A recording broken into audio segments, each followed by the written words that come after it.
जिले की हलचल। आकाशवाणी लखनऊ से प्रस्तुत है जिले की हलचल। आज सुनिए शाहजहांपुर और ललितपुर जिलों की हलचल। पहले सुनते हैं शाहजहांपुर जिले की हलचल। आलेख और स्वर है कौशलेंद्र मिश्र का। बाढ़ की विभीषिका से शाहजहांपुर को भारी नुकसान पहुंचा है। यहां के कई लाख लोग बाढ़ की चपेट में आ गए थे, जिससे उन्हें भारी नुकसान उठाना पड़ा है। बाढ़ की चपेट में आने से प्रशासन ने कलान, जलालाबाद और तिलहर तहसील में फसली नुकसान का सर्वे पूरा कर लिया है, लेकिन सदर तहसील में सर्वे शुरू भी नहीं हुआ है। बाढ़ में सबसे अधिक सदर तहसील के भावलखेड़ा और ददरौल ब्लॉक प्रभावित हुए हैं। इनमें कुल 102 गांव शामिल हैं। प्रशासन की रिपोर्ट के मुताबिक 102 में 34 गांवों की सिर्फ आधी आबादी प्रभावित है।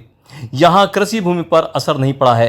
16 गांव ऐसे हैं जिनमें आबादी के साथ कृषि भूमि भी प्रभावित हुई है। 36,000 से अधिक जनसंख्या बाढ़ की चपेट में आई। शहरी क्षेत्र में 18 वार्ड बाढ़ से प्रभावित हुए।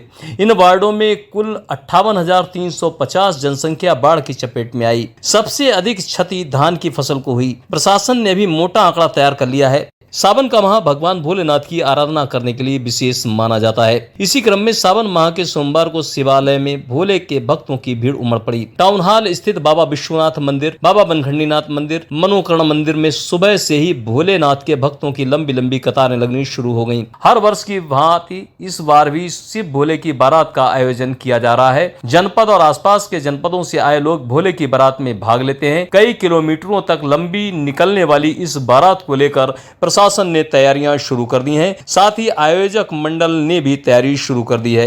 19 अगस्त को शाहजहांपुर की ऐतिहासिक शिव भोले की बारात निकल रही है। हिंदू सत्संग भवन से प्रारंभ होकर बाबा विशाल मंदिर तक ये बारात हर वर्ष की भांति निकलती है। इस बार गोल्डन जुबली है, तो विशेष आयोजन इस बारात के लिए किए गए हैं। भक्तों के लिए प्रसाद के रूप में भंडारे की भी व्यवस्था है और बहुत सुंदर सुंदर झांकियां का आयोजन किया जा रहा है। सभी शिव भक्तों से अनुरोध रहेगा कि 19 अगस्त को 3 बजे हिंदू सत्संग भवन से प्रारंभ होने वाली बारात में शिव भोले का बाराती बनने का सौभाग्य प्राप्त करें। हर हर महादेव। जिलाधिकारी उमेश प्रताप सिंह की अध्यक्षता में कलेक्ट्रेट सभागार में नारकोटिक्स विभाग की बैठक संपन्न हुई। उन्होंने मादक पदार्थों के विक्रय एवं परिवहन पर प्रभावी रोक लगाने, गोपनीय सूचनाओं का इनपुट बढ़ाने तथा अवैध कारोबार में संलिप्त लोगों के विरुद्ध कड़ी कार्रवाई करने के निर्देश दिए। बैठक के दौरान जिलाधिकारी ने गत माह में की गई कार्रवाई की जानकारी ली तथा आवश्यक दिशा निर्देश दिए। उन्होंने अवैध रूप से नशे के बिक्री को रोके जाने हेतु व्यापक अभियान चलाकर इसके परिवहन बिक्री में संलिप्त लोगों के विरुद्ध कठोर कार्रवाई सुनिश्चित करने हेतु निर्देश दिए। साथ ही उन्होंने कहा कि संदिग्ध क्षेत्रों में विशेष रूप से संयुक्त चेकिंग अभियान चलाया जाए। जिलाधिकारी ने नशे के विरुद्ध अभियान में जनपद में की गई कार्रवाइयों की भी समीक्षा की। उन्होंने समाज कल्याण विभाग के अधिकारियों से कहा कि एलईडी के माध्यम से जागरूक करने के साथ ही स्कूली कॉलेजों में जागरूकता कैंप लगाकर नवयुवकों को नशे के दुष्प्रभावों के प्रति जागरूक करें। जिलाधिकारी उमेश प्रताप सिंह की अध्यक्षता में बाल विकास सेवा एवं पुष्टाहार विभाग, जिला पोषण समिति, जिला task force hot cooked meal योजना की बैठक कलेक्ट्रेट सभागार में संपन्न हुई। बैठक के दौरान जिला कार्यक्रम अधिकारी ने बताया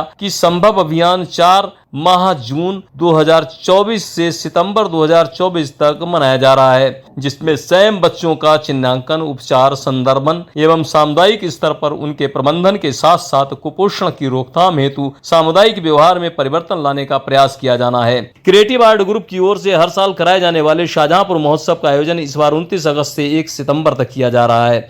इसमें देश और प्रदेश के ख्यातिलब्ध 100 से अधिक सेलिब्रिटी भी शामिल हो रहे हैं। क्रिएटिव आर्ट ग्रुप के प्रबंध निदेशक नरेंद्र सक्सेना ने बताया कि शाहजहांपुर महोत्सव का आयोजन इस बार अटल बिहारी ऑडिटोरियम में किया जा रहा है और पोस्टर की लॉन्चिंग भी की गई। उन्होंने बताया कि हर साल होने वाले इस महोत्सव में इस बार भी देश भर से ख्यातिलब्ध कलाकार भाग ले रहे हैं और अपने अपने फन का प्रदर्शन करेंगे। उन्होंने कहा कि प्रदेश सरकार के कैबिनेट मंत्री सुरेश कुमार खन्ना, जेपीएस राठौर और केंद्र सरकार के मंत्री जितेंद्र प्रसाद इस कार्यक्रम के मुख्य संरक्षक हैं। क्रिएटिव आर्ट ग्रुप के प्रबंध निदेशक नरेंद्र सक्सेना ने बताया, creative art group Shahjahanpur Uttar Pradesh लगातार 18वें वर्ष शाहजहांपुर महोत्सव 2024 का आयोजन 29 अगस्त से लेकर के 1 सितंबर 2024 तक स्थानीय गांधी भवन प्रेक्षागृह शाहजहांपुर में कराने जा रहा है। और इस वर्ष भी जो हम लोग करने जा रहे हैं उसमें विभिन्न प्रतियोगिताएं भी होंगी, विभिन्न तरह की खेल कूद की प्रतियोगिताएं होंगी, सांस्कृतिक कार्यक्रम होंगे। इसके अलावा भी हमने कई सारे बाहर से सेलिब्रिटीज को आमंत्रित किया है जो कि अलग अलग दिनों में आकर के अपना परफॉर्मेंस करेंगे। शाहजहांपुर जिले की हलचल के बाद आइए सुनते हैं ललितपुर जिले की हलचल। आलेख और स्वर है अभय कुमार का।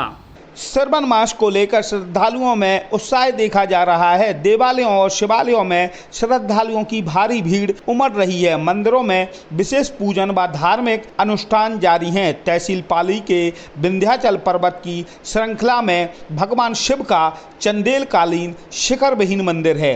मंदिर के गर्भगृह में भगवान भोले अपने त्रिमुखी रूप में विराजमान हैं। आंगन में खुले आसमान के नीचे भोले की सवारी नंदी की मूर्ति है। जिला मुख्यालय से करीब 30 किलोमीटर दूर विंध्याचल पर्वत श्रेणी पर स्थित नीलकंठेश्वर मंदिर का निर्माण करीब 1300 वर्ष पहले चंदेलकालीन राजाओं ने कराकर इसमें बलुआ पत्थर से बनी स्वनिर्मित त्रिमुखी मूर्ति स्थापित कराई थी।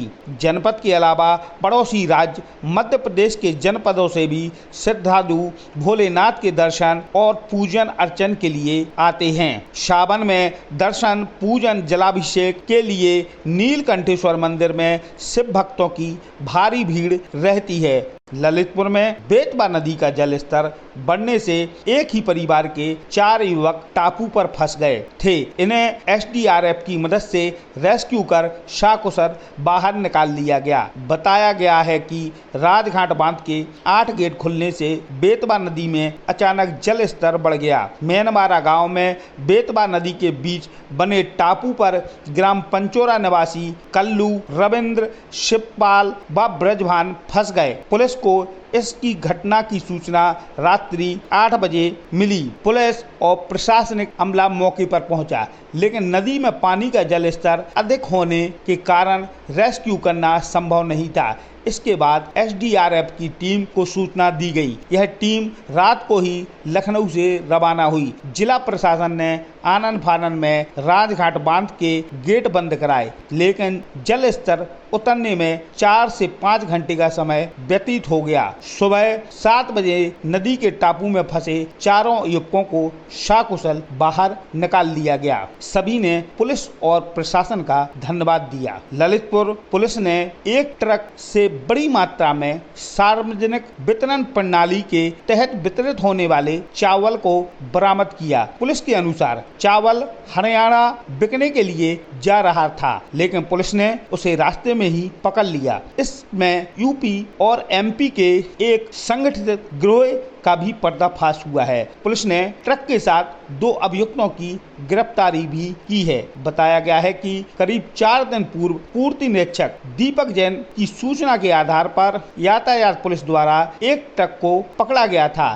पुलिस ने बताया कि थाना कोतवाली ललितपुर पुलिस द्वारा खाद्यान्न से भरा एक ट्रक पकड़ा गया था, जिसे एसएस ट्रेडर्स ललितपुर द्वारा मालथाउन जिला सागर से लोड करवाया गया था। आपूर्ति विभाग के अधिकारियों द्वारा जब मौके पर आकर जांच की गई तो ज्ञात हुआ कि ट्रक में फोर्टिफाइड चावल की बोरियां लदी हुई है, जिसे भारत सरकार सार्वजनिक वितरण प्रणाली के तहत रियायती दरों पर जनता को उपलब्ध कराया जाता है। इस पर ट्रक को खाद्यान्न सहित कब्जे में लेकर थाना कोतवाली पर 3 ज्ञात और कुछ अज्ञात लोगों के विरुद्ध सुसंगत धाराओं में अभियोग पंजीकृत कराया गया।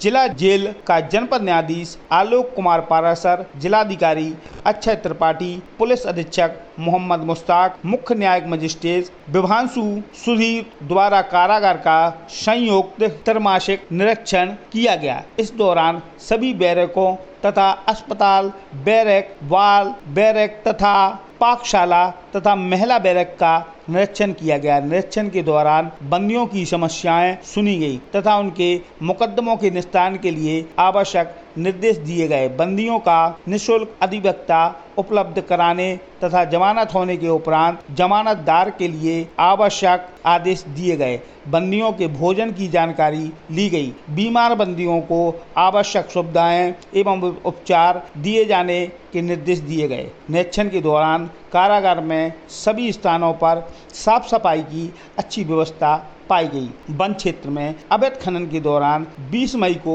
ट्रैक्टर चालक को वन विभाग की टीम ने पकड़ा था। उसके ट्रैक्टर ट्राली को राज संपत्ति घोषित किया गया है। प्रभागीय निदेशक के इस फैसले से वन क्षेत्र में अवैध कटान और खनन में वाहन का उपयोग करने वाले लोगों को चेतावनी जारी हुई है। जनपद में यह पहला मामला है जब किसी वाहन को राज्य सरकार की संपत्ति घोषित किया है। इससे पहले जुर्माना वसूल कर वाहन छोड़ दिया जाता था।